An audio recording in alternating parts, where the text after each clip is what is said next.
Работа продолжается. Сегодня на стройплощадке ГРЭС-2 состоялся пресс-тур для журналистов республиканских и федеральных СМИ. Как сообщил застройщик, строительство идет согласно графику, без каких-либо проблем. О ходе строительства и планах по интеграции нового объекта энергетики рассказывает Афанасий Николаев.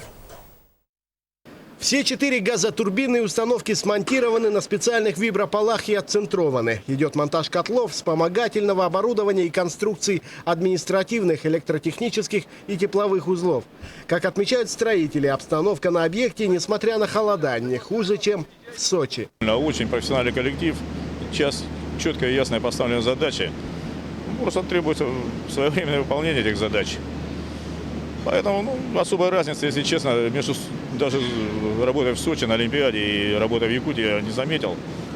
Даже здесь мне нравится больше, потому что, как сказать, меньше нервозности, больше, как я сказал, профессионализма. Условия, безусловно, комфортные, ведь главное – закрыты тепловые контура, и в корпуса ГРЭС идет тепло от временной котельной. Сейчас на строительстве занято почти 900 человек и 60 единиц техники. Работы идут согласно графику. До запуска осталось чуть больше полугода. Значит, 3 котла готовых, значит, они отгидравленных, на них горелки уже стоят, значит, и они законсервированы. Мы планируем запустить ГТО в середине июля. Поэтому к этому самому времени принципиально мы и выдвигаемся.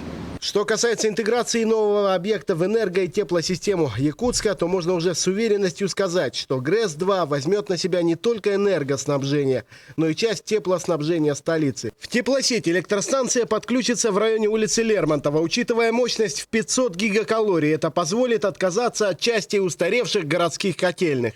По большому-то счету мы могли бы полностью весь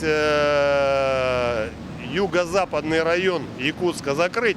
Но согласитесь, что необходимо провести большие реконструкционные работы. За зиму на площадке ГРЭС-2 планируется не только завершить основные объемы строительно-монтажных работ, но и начать пусконаладочные работы, чтобы уже к весне выйти на финишную прямую. Афанасий Николаев, Дмитрий Сергучев, НВК «Саха», Якутск.